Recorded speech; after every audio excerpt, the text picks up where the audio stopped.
Guys welcome back to my channel Arka lifestyle. কেমন আছো তোমরা সবাই? আশা করি তোমরা সবাই অনেক ভালো আছো আর সুস্থ আছো। আমরাও কিন্তু বেশ ভালো আছি। আমার নতুন একটা ব্লগে তোমাদের সবাইকে ওয়েলকাম জানিয়ে ব্লগটা আজ এখান থেকে স্টার্ট করছি। আশা করছি এই ব্লগটাও তোমাদের ভালো লাগবে। তো আজ হচ্ছে 12ই জুন বুধবার। তো আজকে জামাই ষষ্ঠী, তাই আজকে ব্লগটা কিন্তু একটু স্পেশাল। তাই সবাইকে বলবো সেই সত্যি ব্লগটা দেখো, আশা করছি ভালো লাগবে। তো সকালে উঠেছি প্রায় 6টা মতো বাজে। তো আজকে কিন্তু অনেকটাই তাড়াতাড়ি উঠে পড়েছি, কেননা আজকে প্রচুর কাজ আছে। তো সেই কাজগুলো কিন্তু টাইমে সেরে নিতে হবে, যে কারণে আজকে অনেকটাই তাড়াতাড়ি উঠে পড়েছি। উঠেই ব্রাশ ট্রাশ করে ব্যালকনি দুটো পরিষ্কার করে ঘরটাও পরিষ্কার করা হয়ে গেছে। এখন কিচেনে এসে সব কিন্তু পরিষ্কার করে নিলাম, কেননা আজকে নিরামিষ খাবো, যে কারণে কিন্তু রান্নাঘরে যা কিছু ছিল বাসনপত্র থেকে শুরু করে গ্যাসের ওভেন সব কিন্তু ভালো করে পরিষ্কার করতে হয়েছে। আর এদিকে দেখো আমার সকালে ব্রেকফাস্ট করা হয়ে গেছে, লুচি আর ঘুগনি করেছি। ঘুগনি করবো বলে কিন্তু আগের দিন রাতেই মটর কলাই ভিজিয়ে রেখে দিয়েছিলাম, তাই আমার কিন্তু অনেকটাই তাড়াতাড়ি হয়ে গেছে।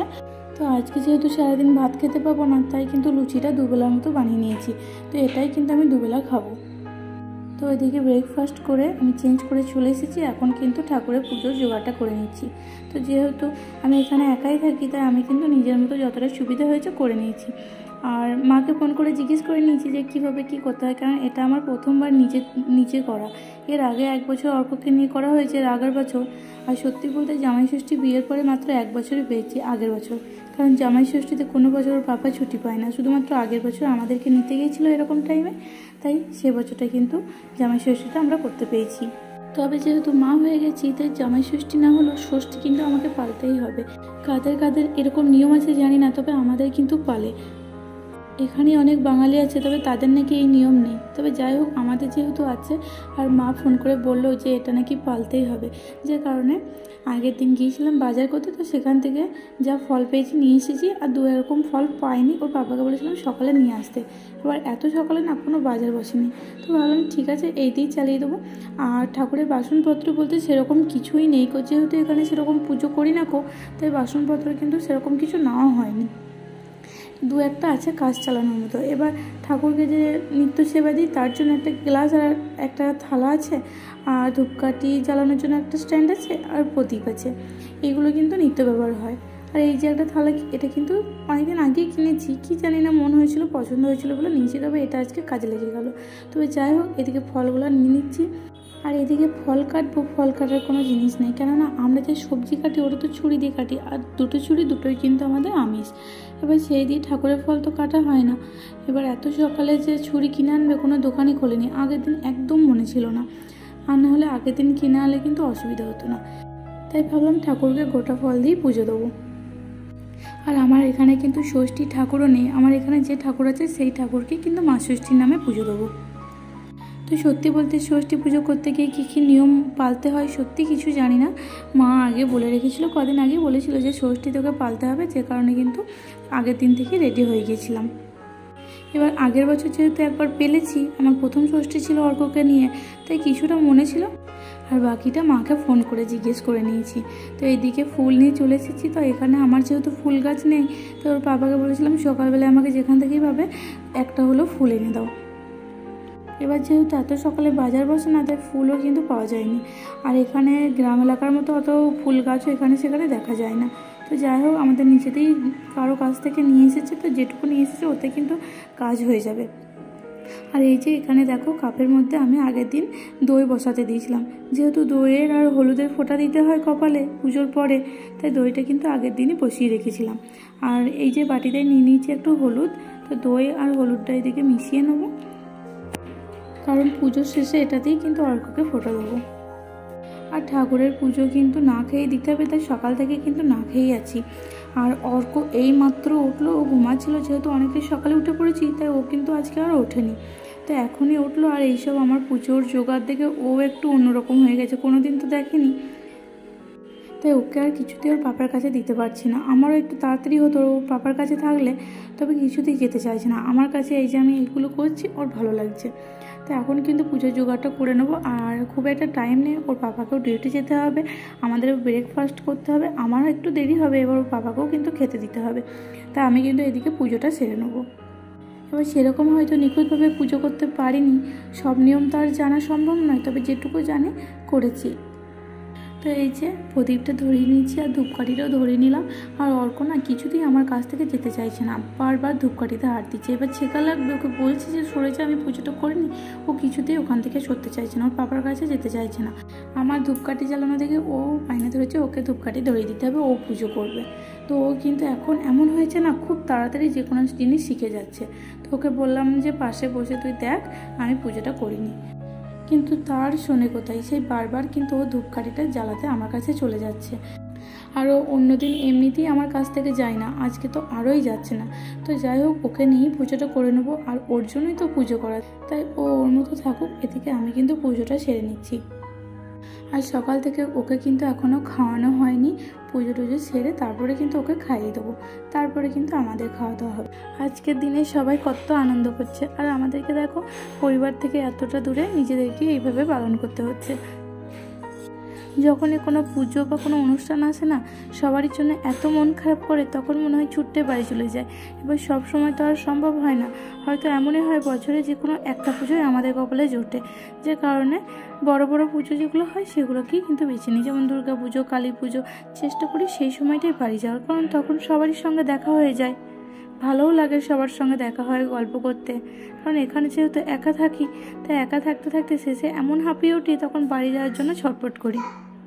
আর কোনো পুজো বা কিছু এলে না মাদেরও একটু মন খারাপ করে, আমরা বাড়িতে থাকি না বলে। আর মায়েরও মন খারাপ করে, যেহেতু আমাদেরকে কাউকে ফোঁটা দিতে পারে না। আর বিশেষ করে জামাই ষষ্ঠীতে আমার বরকে কোনো সময়ই পায় না ফোঁটা দেওয়ার জন্য। এক বছরই শুধুমাত্র পেয়েছিল এর আগের বছরটাতে। বিয়ের পর থেকে কিন্তু ওই একটা বছরই ও জামাই ষষ্ঠী করতে পেরেছে। তাই এবারে কিন্তু ষষ্ঠী পুজোর পরে মা ফোন করেছিল, তো ভিডিও কলে আমাদেরকে ফোঁটা দিয়ে দিয়েছে। তো এখন যেহেতু এরকম হয়েছে, তাই এভাবেই কিন্তু দিয়ে দিয়েছে। আর না হলে, না থাকলে কিন্তু চৌকাটে বলে নাকি দিতে হয়। তো যাই হোক, এভাবেই কিন্তু আমাদের এবারে জামাই ষষ্ঠী কাটলো। আর অর্কর ঠাম্মিও ফোন করেছিল, অর্কর ঠাম্মিও কিন্তু ফোনে আমাদেরকে ফোঁটা দিয়ে দিয়েছে। তো দেখো সবারই যে এত মন খারাপ করে, সেই শুনে না আমাদেরও আর ভালো লাগে না এখানে থাকতে, মনে হয় ছুটতে বাড়ি চলে যাই। এবার কী হতো, এখন হয়তো চাইলে 10 দিন মতো ছুটি পেত, কিন্তু এত গরমে ওখানে বাড়ি গিয়ে আবার আসা, বিশেষ করে এই এত জার্নি করে যাওয়া, এটা কিন্তু অর্ক একদমই সহ্য করতে পারবে না, যে কারণে আর কিন্তু এত গরমে বাড়ি গেলাম না। তো তোমাদের সঙ্গে কথা বলতে বলতে এদিকে কিন্তু আমার পুজো করা হয়ে গেছে, এদিকে হরি গাছেও কিন্তু ওইদিকে সন্ধে দেখে নিলাম। তো এখন ঠাকুরকে সেবা দিয়ে ঘরটা কিছুক্ষণ বন্ধ রেখেছিলাম, এবার কিন্তু এসে অর্ককে ফোঁটাটা দিয়ে দেবো। তো অর্কও দেখো তখন থেকে কিন্তু কিছুতেই আমার পেছু ছাড়ছে না, আর অনেকটা লেটও হয়ে গেছে, অর্ককে খাওয়াতেও হবে। তো এখন কিন্তু এই যে প্রণাম করে নিলাম, এবার কিন্তু অর্ককে ফোঁটা দিয়ে দেবো। আর এখন প্রায় 8:30 9টা মতো বাজতেই যাচ্ছে, আর অর্ক পাপাকেও কিন্তু ডিউটি যেতে হবে। আজকে একটু কিন্তু লেটই হয়ে গেছে, এইসব পুজোর জোগাড় করা, সব কিছু করা, তারপরে খেতে দেবো, তারপরে তো ডিউটি যাবে। তো এই যে অর্ককে এই যে ফোঁটাটা দিয়ে দিচ্ছি, ও কিন্তু বেশ ভালোভাবেই নিয়ে নিচ্ছে। কেন নিচে যে ওকে প্রত্যেকদিন মন্দিরে নিয়ে যায়, ওখানে না আরতি শেষ হওয়ার পরে তিলক দেয়, যে কারণে ওর ওখানে নিয়ে অভ্যস্ত। তাই এখানে কিন্তু দেখো ও অনায়াসে ষষ্ঠীর ফোঁটাটা নিয়ে নিল। তো ওকে এই যে প্রসাদ দেবো এবার, আর ও যেহেতু কোনো প্রসাদ খেতে চায় না, তাই মুখে কোনো রকম ঠেকিয়ে দিয়েছি। আর এইদিকে দেখো আমার ওকে ফোঁটা দেওয়া দেখে ও ওর পাপাকে দিয়ে দিচ্ছে। তো এগুলো কিন্তু ওকে শেখাতে হয় না, আমরা যাই করি ও কিন্তু সবটাই সঙ্গে সঙ্গে শিখে যায়। তো যাই হোক, ওর পাপা তো ওর মায়ের কাছে ফোঁটা পায়নি, তো ওর ছেলেই দিয়ে দেখ।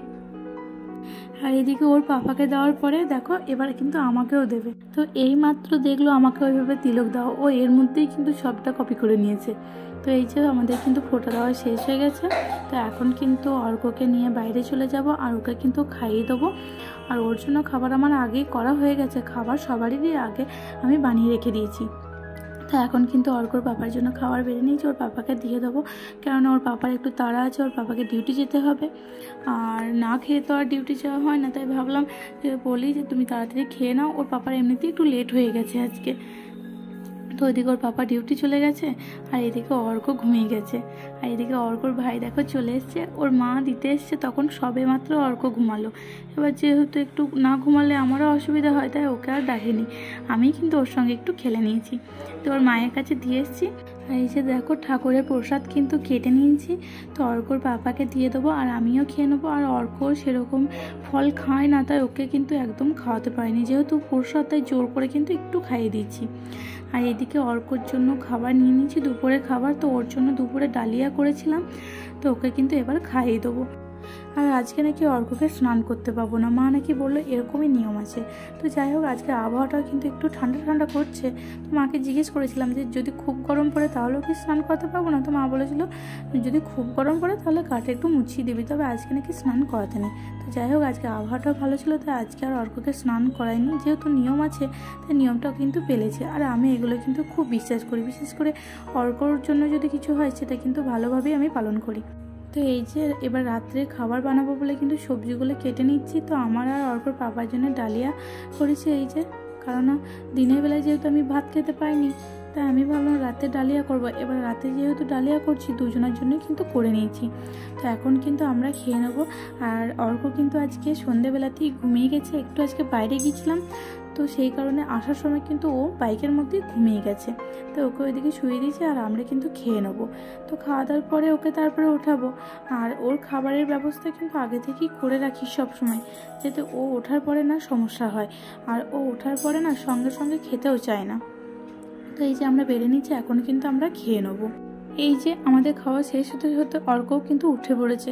তো ঘুম থেকে উঠেই না কিছুতেই খেতে চায় না, যে কারণে ওর ঘুমটা ভাঙানোর জন্য আর একটু মুড ঠিক করার জন্য এই যে ওকে দিয়ে দিয়েছি কিছু কর্নফ্লেক্স। তো এই চকো কর্নফ্লেক্সটা অর্ক খেতে খুব পছন্দ করে, তো ওই জন্য কিছুটা এনে রেখে দিয়েছি। তো এখন দেখো ওকে দিয়ে দিয়েছি, ও খেয়ে নেবে, তারপরে কিন্তু ওকে রাতের খাবার খাইয়ে দেবো। তো এখন বাজে প্রায় 9টা মতো, তো আমরা কিন্তু তার আগেই খাওয়া দাওয়া করে নিয়েছি।